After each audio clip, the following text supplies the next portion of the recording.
जी मिसबाह उल हक हमारे साथ हैं after 2-0 south Africa series win पे। मिसबाह बताइएगा कैसा एक्सपीरियंस रहा आपका सीरीज जीतने का, क्या आप इसके पॉइंट प्लस पॉइंट्स और आपको नजर आते हैं इस पूरी सीरीज से? बहुत शुक्रिया रज़ा। अस्सलाम वालेकुम सब लोगों को। आई थिंक के बड़ा इम्पोर्टेंट था पाकिस्तान के लिए न्यूजीलैंड सीरीज़ के बाद। अब काफ़ी कॉन्फिडेंस लो था टीम का और ओवरऑल जो लोग भी थे वो भी काफ़ी नाराज़ थे। तो I think it was very important कि एज अ टीम हम लोग अच्छा परफॉर्म करते सीरीज़ में, मौका मिले हमें होम सीरीज़ का। और काफ़ी अरसे के बाद एक टॉप क्लास टीम पाकिस्तान में आई, तो ये भी एक मेरा ख्याल में बड़ा इम्पोर्टेंट फैक्टर था पाकिस्तान के लिए और इसमें परफॉर्मेंस बड़ी इम्पोर्टेंट थी। ओवरऑल आई थिंक जो एरियाज थे न्यूजीलैंड में जो कि हमें नज़र आया कि जिसमें हमारी वीकनेसेस थी, इसमें फील्डिंग का बड़ा फैक्टर था, जिसमें फास्ट बॉलिंग पे क्वेश्चन मार्क्स थे। तो आई थिंक वो सारी चीज़ें ओवरऑल उस परफॉर्मेंसेस बेहतर हुई और उसकी वजह से आज 2-0 हम सीरीज जीते हैं। तो वेरी सेटिस्फाइंग। टीम के कॉन्फिडेंस के लिए बड़ा इम्पोर्टेंट है, प्लेयर्स उनके कॉन्फिडेंस के लिए बड़ा इम्पोर्टेंट है, जो लोग भी पूरी टीम में काम कर रहे हैं, कोचिंग स्टाफ है, उनके लिए इम्पोर्टेंट है और पूरे पाकिस्तान के लिए, फैंस के लिए बड़ा इम्पोर्टेंट है। ये जीत बड़ी ज़रूरी थी। मेरे ख्याल में जो मिसिंग चीज़ें थी पहले हमारे लिए, वो टेस्ट क्रिकेट का पाकिस्तान में आना, पाकिस्तान में टेस्ट मैचेस खेलना, ये बहुत ही इम्पोर्टेंट है पाकिस्तान के लिए, किसी भी टीम के लिए। अगर हम दुनिया में देखें तो अब जो भी टीमें अपने मुल्क में ज़्यादा क्रिकेट खेल रही हैं, वो एक तो उनको प्लेयर उनके जल्दी प्लेयर स्टार्स बनते हैं, परफॉर्म करते हैं, कॉन्फिडेंट होते हैं, फिर वो बाहर भी जाते हैं तो उनके लिए परफॉर्मेंस करना आसान हो जाता है। तो आई थिंक ये फैक्टर मिसिंग था, जो कि अब यहाँ पे खेलने से इंशाल्लाह उम्मीद है कि ये हमें मौका मिलेगा। प्लेयर्स जल्दी डेवलप भी होंगे, कॉन्फिडेंट भी होंगी, परफॉर्म करेंगे और जीत यहाँ पे जीतने से जो कॉन्फिडेंस बिल्ड होता है उसकी वजह से आप ओवरऑल फिर दुनिया में जहाँ भी जाते हैं वो आपको हेल्प करती हैं वो चीज़ें। तो मेरे ख्याल में बहुत ज़बरदस्त, बहुत सारी अचीवमेंट्स हैं ऐसी। और पाकिस्तान में 5 टेस्ट खेले, उसमें से 4 जीते। बड़ी मेरे ख्याल में ज़बरदस्त अचीवमेंट है और आइंदा आने के लिए टीम के कॉन्फिडेंस के लिए बड़ा इम्पोर्टेंट है। ओवरऑल सबसे जो खुशी की चीज़ है वो ये है कि एज ए टीम कोई एक दो प्लेयर आप नहीं कह सकते, मोस्टली सब ने अपनी अपनी जगह पे जहाँ रिक्वायर्ड था, जो एक हम मिसिंग था हमारी फैक्टर, कि जहाँ हमें परफॉर्मेंसेस की हमें रिक्वायर्ड होती थी टू फिनिश द गेम, वो नहीं हो रही थी पिछले कुछ अर्से। तो आई थिंक इस सीरीज में वो राइट टाइम पे परफॉर्मेंसेस आई सबकी तरफ से, जहाँ टीम को ज़रूरत थी वहाँ रन हुए। और जो एक और फैक्टर मैं ज़रूर मेंशन करूँगा कि 1 डेढ़ साल में जो हमारे बॉलर्स थे या हमारा लोअर ऑर्डर था, उसने मेरे ख्याल में जो सीरियसनेस शो कराई है अपनी बैटिंग के हवाले से, बहुत मेहनत किया उसमें। आई थिंक उन्होंने खुद भी बहुत काम किया, कोचेस ने भी काम किया, वो अब पे ऑफ कर रही है हमें। और मेरे ख्याल में एक मेजर डिफरेंस था इस सीरीज में हमारे जो आखिर के 4-5 बैट्समैन थे उनकी कंट्रीब्यूशन। और पहला टेस्ट भी वो क्रूशियल हुआ हमारे लिए, सेकंड टेस्ट में भी वहीम एंड देन यासिर शाह, नुमान, जितने भी हसन अली, ये सारे अपना अपने जो इन्होंने कंट्रीब्यूशन की, जो हम एक हमारा टारगेट होता था कि ये हमारे जो आखिरी ये 4 बैट्समैन हैं वो मिल मिला के अगर हम 60 से 70 रन करते हैं तो ये टेस्ट विनिंग रन होते हैं टेस्ट में। तो I think that was a major factor also in this test series. Overall satisfied, happy. इंशाल्लाह जो कमियां नजर आ रही हैं इनको और ज़्यादा बेहतर करेंगे और बेहतरी की तरफ जाने की कोशिश जी thank you. Question answer session please start करेंगे। माजिद भट्टी साहब और मोई शाह साहब। जी मिसबा अस्सलाम वालेकुम। करेंगे। वालेकुम अस्सलाम। अच्छा मिसबा, शायद आप इस चीज को ना माने, लेकिन न्यूजीलैंड में हारने के बाद जिस तरह क्रिटिसिज्म हो रहा था, तो यकीनी तौर पर एक बंदे पर जब बहुत ज्यादा हर तरफ से बुछाड़ हो जाए तो उस पर प्रेशर तो आता है। तो उस सीरीज के बाद जिस तरह कोचेस को जज करने की बात की गई, तो आप एग्री करते हैं कि ये तरीका जो था कोचेस को अकाउंटेबिलिटी में लाने के लिए, उनकी परफॉर्मेंस को जज करने के लिए ये तरीका ठीक था? दूसरा ये कि अब जबकि हमने एक बहुत बड़ी सीरीज जीत ली, आप अभी कह रहे थे कि 5 में से 4 होम सीरीज जीत ली हैं, तो जाहिर है होम सीरीज से कॉन्फिडेंस तो मिलता है टीमों को। तो अब जो हमारी फ्यूचर की सीरीज है, जिम्बाब्वे, वेस्ट इंडीज, न्यूजीलैंड, फिर इंग्लैंड, ऑस्ट्रेलिया, श्रीलंका, तो ये जो 6 सीरीज अब होने वाली हैं, 3 होम हैं, 3 अवे हैं, तो अब आप समझते हैं कि हमारा ऐसा कॉम्बिनेशन बन रहा है कि अब हम टेक ऑफ की पोजीशन में आ गए? देखिए, मेरे ख्याल में टेक ऑफ की पोजीशन में तो मैं समझता था कि जैसे हम इंग्लैंड गए थे तो वहाँ बड़े होपफुल थे, और अनफॉर्चुनेट वो सबको बड़ा दुख है उस टेस्ट मैच का। We should have won that test match and series. मैं पहले जो बात की है ना कि वो फिनिशिंग टचेस नहीं हो रहे थे हमारे, इवन न्यूजीलैंड में क्रूशियल स्टेजेस पे कैचेस गिरना, कोई ना कोई ऐसी चीज हो जाना, तो आई थिंक वो यहाँ पे उन चीज़ों को हमने रेक्टिफाई किया है, कोशिश की है। मुझे लगता है कि टीम का कॉम्बिनेशन जिस तरीके से और फ़हीम जिस तरीके से परफॉर्म कर रहा है वे सीरीज में, टीम के बैलेंस के लिए बड़ा ज़बरदस्त है, एंड आई थिंक रेडी है टीम। और थोड़ी इम्प्रूवमेंट्स की तो ज़ाहिर है ज़रूरत है हमें अभी भी सर्टेन डिपार्टमेंट्स में, बट आई थिंक अब जिस कॉन्फिडेंस के साथ टीम है, होपफुली इंशाल्लाह we are in a better position, बाहर जाके जीतने की पोजीशन में है। पहली जो बात आपने की, ऑब्वियसली ऐसी चीजें होती हैं, प्रेशर भी आता है, ठीक है गलत है ये चीजें तो खैर बात की बात है, बट समटाइम्स बिल्कुल एंड रिजल्ट्स को नहीं देखना चाहिए, क्योंकि काफी फैक्टर्स होते हैं उसमें। आप जैसे न्यूजीलैंड से आके भी मैंने कहा था काफी चीजें थी, जिस तरह के हम हालात से गुजरे, जैसे हम बिल्कुल ही हमारी प्रिपरेशन पूरी तरह मुतासिर हुई वहां पे, उसके बाद जो है इस किस्म की चीजें हुई, तो इन सारी चीजों को मेरे ख्याल में जहन में रखना चाहिए। ऑब्वियसली हम भी डिसअपॉइंटेड थे उस परफॉर्मेंस से, but I think and results पे कई दफा आप सिर्फ नहीं जा सकते। ओवरऑल ये सारे प्रेशर्स तो आपको डील करने होते हैं, बट मैंने उस वक्त भी कहा था कि हमारे लिए ज़रूरी है कि हम उस मैच पे फोकस करें, जो भी हम खेल रहे हैं उस सीरीज पे फोकस करें। और अभी भी हमने टेस्ट सीरीज जीत दी, ठीक है, but I think now focus is on the T20 series. Test game में नहीं है, ठीक है, एक सीरीज खत्म हो गई, it's important T20 world cup आ गए, इस सीरीज पे फोकस करें, ये हमारे लिए उतनी ही इम्पोर्टेंट है जितनी कि पिछली सीरीज।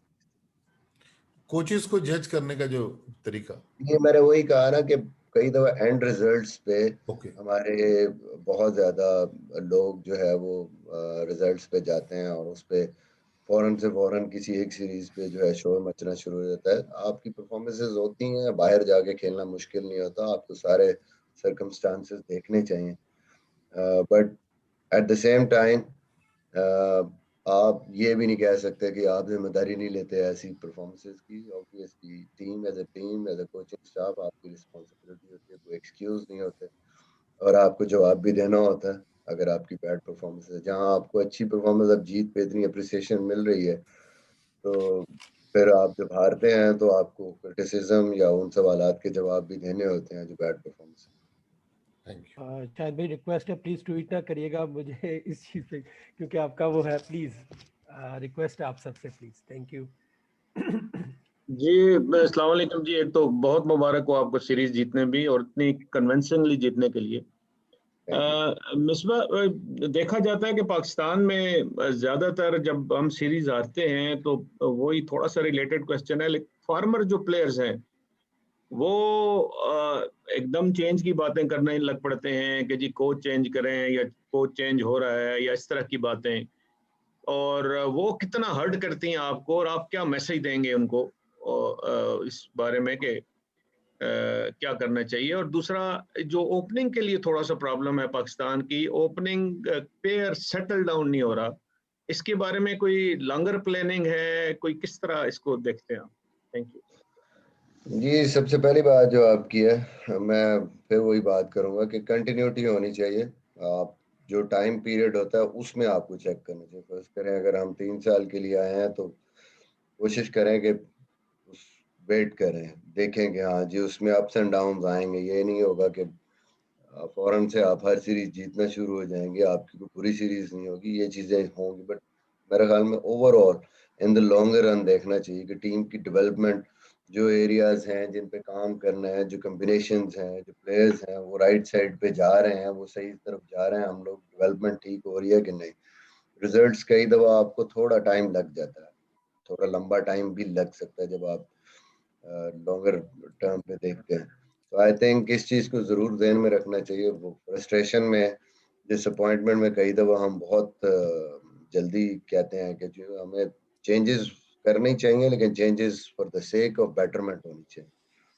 तो ये नहीं हो रहा, बहुत ज़्यादा जल्दी में नहीं है हमें कोई ऐसे डिसीजंस करने चाहिए। जहाँ तक आपने ओपनर्स की बात की, ऑब्वियसली थोड़ी सी हमें प्रॉब्लम हो रही है, बट आई थिंक कि थोड़ा गैप आया है for the test match specially. I think ये बड़ा इम्पोर्टेंट है हमारे लिए जिम्बाब्वे सीरीज से पहले, और प्लान हम इसको कर रहे हैं इंशाल्लाह। ये 2 महीने कोशिश करेंगे कि काम करें इन पे। जाहिर है हम वेस्ट तो नहीं कर सकते, यही यही लड़के हैं जिन्होंने पहले परफॉर्म भी किया है। इमरान भट्ट है, इसने परफॉर्मेंसेस किए हैं, परफॉर्मेंस करके है, आबिद है, फिर शान है, जो भी लड़के हैं। तो आई थिंक ये हमारे लिए इम्पोर्टेंट टाइम होगा कि जो भी अभी पीएसएल में नहीं होंगे लड़के, हम कोशिश करेंगे कि इन पे हम नेशनल एकेडमी में, एनएचपीसी में बुला के इन पे काम करेंगे, और इंशाल्लाह कोशिश करेंगे कि इस मामले को भी, इस मसले को आगे के लिए हल किया जाए। जी नेक्स्ट है शकूर भाई एंड देन उमर प्लीज। अस्सलाम वालेकुम मिसबा, मुबारक सबसे पहले आपको। जी, मिसबा, वालेकुम अस्सलाम।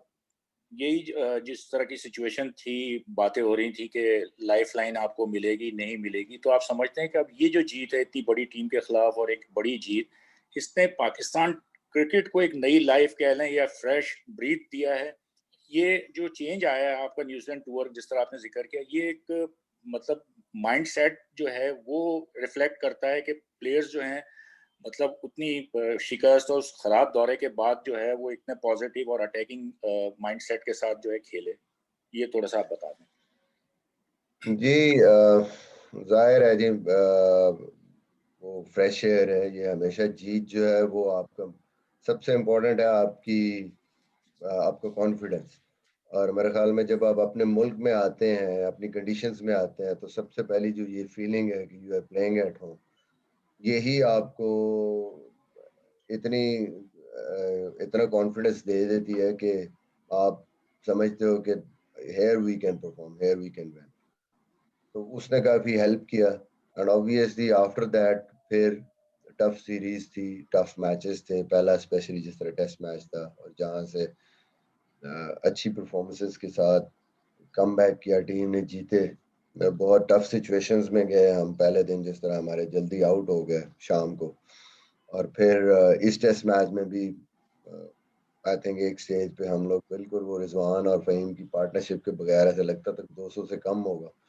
तो आई थिंक ये बड़ा इम्पोर्टेंट, खाली जीतना नहीं, ये बड़ा इम्पोर्टेंट था। जो अप्स एंड डाउन और डिफिकल्ट सिचुएशन से जिस तरीके से ये एक इनएक्सपीरियंस यंग टीम निकली है फाइट करते हुए, ये मेरे ख्याल में बहुत ज्यादा फर्क डालेगा इस टीम में। और इसकी कुछ झलक न्यूजीलैंड में भी देखी कि वहां पे फाइट बैक हुआ पहले टेस्ट में, और उससे थोड़ा सा कॉन्फिडेंस आया, फिर यहाँ आके जीते। तो आई थिंक ऐसे ही टीमें बनती हैं, ऐसे ही कॉन्फिडेंस आते हैं, और जब कॉन्फिडेंस बेहतर होता है तो आपकी परफॉर्मेंसेस आगे बेहतर होती हैं।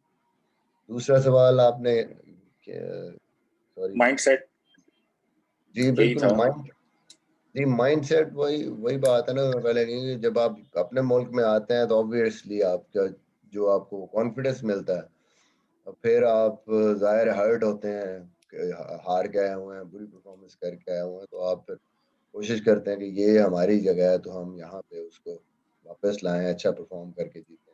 फुल क्रेडिट टू प्लेयर्स जिस तरीके से उन्होंने परफॉर्मेंसेस की, और सीरीज जीते। Thank you. Thank you. Mirza भाई, उमर बात कर रहा हूँ। जी पिछले जी 1.5 महीने में देखा काफी अनसर्टेनिटी थी आपके करियर को लेके, फ्यूचर को लेके, और आई थिंक अब तक जो कमेटी है वो तो मिलेगी भी नहीं अब, क्योंकि उनके रिजल्ट सामने आ गए हैं।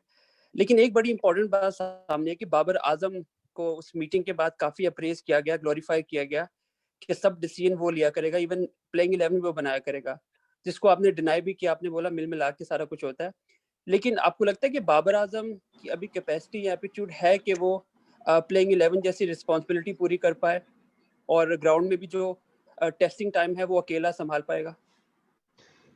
देखिए, बात यह है कि क्रिकेट में बड़ा इम्पोर्टेंट है कप्तान, क्योंकि जाहिर है जब तक कप्तान पूरी तरीके से इंचार्ज नहीं होगा और पूरे तरीके से उसको कॉन्फिडेंस नहीं होगा, जो भी टीम उसने खिलानी है बड़ा मुश्किल। एंड ऑब्वियसली जब हम किसी को कप्तान बनाते हैं तो उसको हमने एम्पावर भी करना है, उस पर ट्रस्ट भी करना है।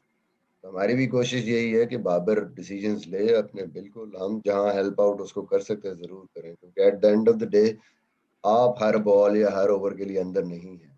वही है जिसने सारा कुछ चलाना है, वही है जिसने सारे डिसीजन अंदर लेने हैं। आप बाहर से बड़ी लिमिटेड सी हेल्प दे सकते हैं, प्लान कर सकते हैं, बट आई थिंक सारा जो शो होता है वो कप्तान को रन करना होता है।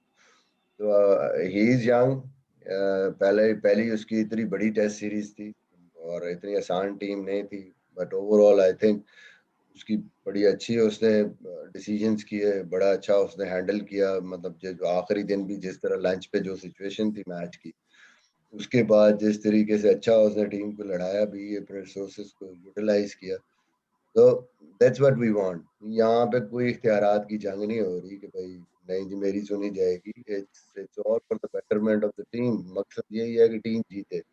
हमारा काम है कि हम जहाँ उसको अपने एक्सपीरियंस के साथ जो अच्छा कोई उसको मशवरा दे सकते हैं वो दें, but the end of the day obviously उसने अंदर ग्राउंड में जाकर टीम को लड़ाना भी है, टीम को सारा अपने रिसोर्सेज को यूटिलाइज करना है। तो I am happy with that, no issues, but still इकट्ठे बैठते हैं, डिस्कशन करते हैं और एक कंसेंसस के साथ डिसीजन करते हैं, और अच्छा टीम वर्क है। कोई ऐसी बात नहीं है कि जी हम आपस में कोई नहीं जी मैं ऐसे कह रहा हूँ तो ऐसे होगा और वो ऐसे कह रहा तो ऐसे होगा। नहीं, मेरा लड़ने का मतलब नहीं था, मेरा मतलब ये था कि उसका वो कैसे डेवलप हो रहा है। वो आप समझते हैं कि अब उसको मैंने पहले जी उमर मैंने पहले कह दिया ना कि इतनी बड़ी सीरीज थी, the way he handled everything, और जिस तरीके से वो कप्तानी कर रहा है वाइट बॉल में, he is doing very well. मैंने भी कप्तानी की है, तो स्टार्ट में तो I think for a starter जिस तरीके से वो हैंडल कर रहा है सब कुछ, it's very good. It's too young but still decision जो वो कर रहा है, सारा कुछ कर रहा है, आई थिंक वो अच्छे डिसीजंस कर रहा है और ही इज डेवलपिंग। और जो वक्त के साथ वो आगे चलेगा और ज्यादा वो जो कॉन्फिडेंस और आता जाएगा और बेहतर से बेहतर होता जाएगा। अभी भी मेरे ख्याल में he is doing very well. जी thank you. Shahid Hashmi, Chaudhry Ashraf and Joji भाई। अस्सलाम वालेकुम मिसबा, बहुत बहुत मुबारक। पाकिस्तान इस जीत के साथ 5वें नंबर पर आ गया। आपके ज़माने में हम ब्रीफली नंबर 1 हुए थे। कितना ज़रूरी होता है एक टीम का, इंटरनेशनल टीम का टॉप 3 में आना, कि उससे बड़ी टीमें भी खेलने के लिए तैयार होती हैं, जबकि अगला एफटीपी बनने वाला है। जी अल्टीमेट गोल तो आपका यही होता है, to be the number 1। And obviously ये जब आए थे हम लोग तो हमारा भी यही था, और टीम के साथ भी यही बात हुई है, और जो बैठे हैं जब जो मीटिंग्स होती हैं वो यही होता है कि ultimately want to be in the top 3 in all formats. So एक सही कदम सही तरफ, इंशाल्लाह होपफुली के आगे और बेहतरी की तरफ जाए ये परफॉर्मेंस, यहाँ से टीम आगे की तरफ जाए, परफॉर्मेंसेस में और बेहतरी लाए। होपफुली इंशाल्लाह the team is going toward the right direction. We keep on improving. अगर हम जो हमारी आहिस्ता आहिस्ता छोटी छोटी चीज़ें हैं उनको बेहतर करते जाएंगे, कॉन्फिडेंस लेवल हमारा बेहतर होता जाएगा, मोर एक्सपीरियंस होती जाएगी ये टीम खेलने के साथ। क्योंकि जो एग्रीगेट हमारा इस ओवरऑल बनता है टेस्ट मैचेस के जो नंबर्स हैं वो बड़े कम हैं। तो I think with every game specially playing at home ये इस टीम को डेवलप करने में बहुत हेल्प करेगा और होपफुली इंशाल्लाह इट विल गेट बेटर। अस्सलाम वालेकुम मिसबा, सबसे जी पहले तो वालेकुम। आपको बहुत मुबारक हो जी बहुत शुक्रिया। मिसबा।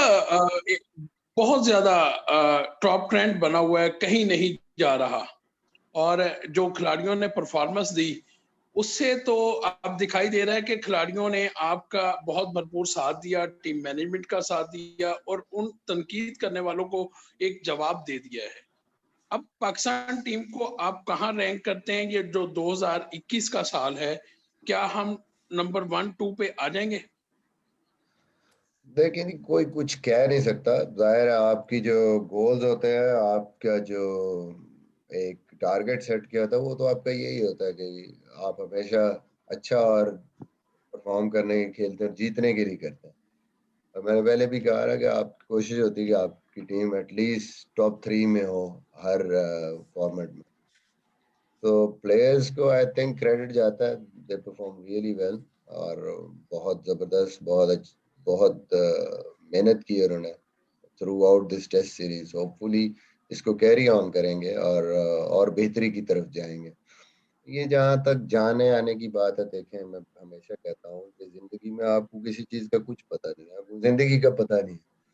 तो आई थिंक इट्स बेटर कि लिव इन द प्रेजेंट। अभी जो T20 हमने खेलना है, सारा फोकस उस पर करें कि हमने रहना है नहीं रहना, बोर्ड ने रखा है, बोर्ड हटा देगा। तो ये चीजें जो है वो किसी के भी कंट्रोल में नहीं है ना। इसके बारे में मैं तो वैसे जिंदगी में जब खेलता भी रहा हूँ तो कभी इन चीजों के बारे में नहीं सोचा। जो होना है वो हो जाना है। हमारे हाथ में क्या है? हमारे हाथ में ये है कि हम पाकिस्तान क्रिकेट की, इन प्लेयर्स की डेवलपमेंट की, इनकी बेहतरी के लिए, इनकी अच्छी परफॉर्मेंस के लिए जो एफर्ट कर सकते हैं वो करें। अस्सलाम वालेकुम मिसबा। जी वालेकुम अस्सलाम। मिसबा, अभी आपने कहा कि कोचेस को कंटिन्यूटी देनी चाहिए, उनको जो अपॉइंट करने वाले हैं या जो उनके क्रिटिक हैं उनको 3 साल का कम से कम अगर टेन्योर मिलता है तो उनको सपोर्ट करे या उसका इवेल्युएट करे 3 साल के बाद। लेकिन हमने ये देखा है कि सिलेक्टर्स जो है वो इतनी ज्यादा कंटिन्यूटी प्लेयर्स को नहीं देते, जिसका क्लासिक एग्जांपल अभी है कि आपने शान मसूद का 25 टेस्ट मैच खेले हुए एक बैट्समैन को आपने बाहर बिठाया, जिसकी होम टेस्ट में 2 टेस्ट सेंचुरियां थी, लेकिन क्योंकि 3-0 लगे हुए थे तो आपने उसको बाहर कर दिया। तो आपके ख्याल में कुछ प्लेयर्स को भी नहीं कंटिन्यूटी देनी चाहिए ताकि उनका पता चले कि वो 2 साल 3 साल के बाद कि वो कितने पानी में है? अब आपके ख्याल में ये नुमान अली जो 34 साल का लेफ्ट आर्म स्पिनर आया है, इसका क्या मुस्तकबिल आप देखते हैं? तो फिर इस तरह की अगर कंटिन्यूटी आप क्लेम करते हैं कि सिलेक्टर्स को और एडमिनिस्ट्रेटर्स को जो है वो देनी चाहिए कोचेस को, तो प्लेयरों में भी कंटिन्यूटी नहीं होनी चाहिए?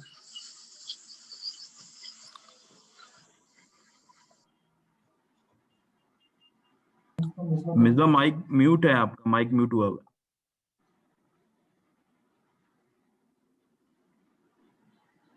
जी अब आ रही है आवाज?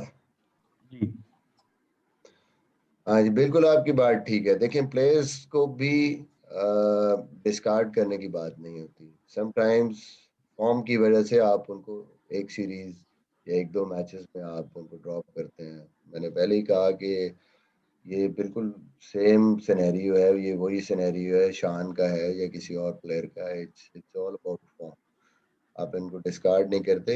प्लेयरों ने बहुत परफॉर्म किया हुआ है, वी आर लुकिंग फॉरवर्ड। इनमें से जो भी फॉर्म में होंगे, अभी हमारे पास टाइम होगा, इनको दोबारा यहाँ पे आके काम करेंगे NHPC में और इनमें से ही हम देखेंगे।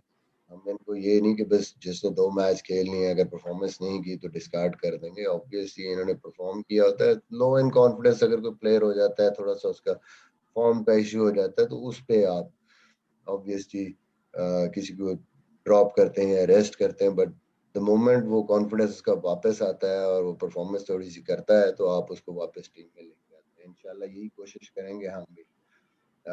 एज सच हमारा ये इरादा नहीं है कि भाई किसी को हम साइड लाइन कर दें। जी अब्बास रजा।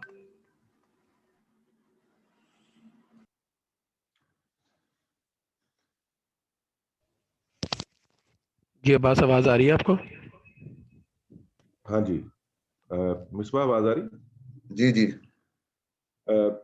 अच्छा, टीम में कोई एक्स फैक्टर जो है ना वो मिसिंग नजर आ रहा था, जो हसन अली की वजह से नजर आया। तो अभी जो यंग बॉलर्स हैं जाहिर है वो भी वेट में इंतजार कर रहे हैं कि उनको मौका मिले। तो गैर मुल्की कंडीशंस में भी थोड़ा सा सीन मुख्तलिफ होगा। तो क्या आप नसीम शाह वगैरह का मुस्तकबिल कैसा देखते हैं मेरे इस सूरत हाल को? जी मेरे ख्याल में, और नसीम की इंजरी का इशू था इस सीरीज में भी, और वो यहाँ पे काम कर रहा है, हाई परफॉर्मेंस सेंटर में है, और होपफुली वो भी वापस आएगा और थोड़ी सी उस पे काम हो के आएगा तो ही भी force for Pakistan again. I think potential है उसमें, उसने प्रूव भी किया। उसकी जो इश्यूज हैं, जो इंजरीज के इश्यूज हैं या कंसिस्टेंसी है उसकी, उस पे जाहिर है जी काम हो भी रहा है, और इंशाल्लाह आगे पहले कहा था ना कि जब अब बीच में हमारे पास टाइम होगा तो काम करेंगे। ये लॉट हमारे लिए, सारे बॉलर्स हमारे लिए इम्पोर्टेंट है। आई थिंक सारे मिल के ही आगे पाकिस्तान की पेस बैटरी बनेंगी। Thank you. Thank you very much जी। सबके ज्वाइन करने का रिक्वेस्ट दोबारा यही है कि काइंडली ट्वीट और टिकर्स अभी ने करिएगा। हमारा इलेक्ट्रॉनिक मीडिया का सेशन है वो हो जाए तो उसके बाद प्लीज आप मिलेगा। थैंक यू वेरी मच जी सबका ज्वाइन करने का।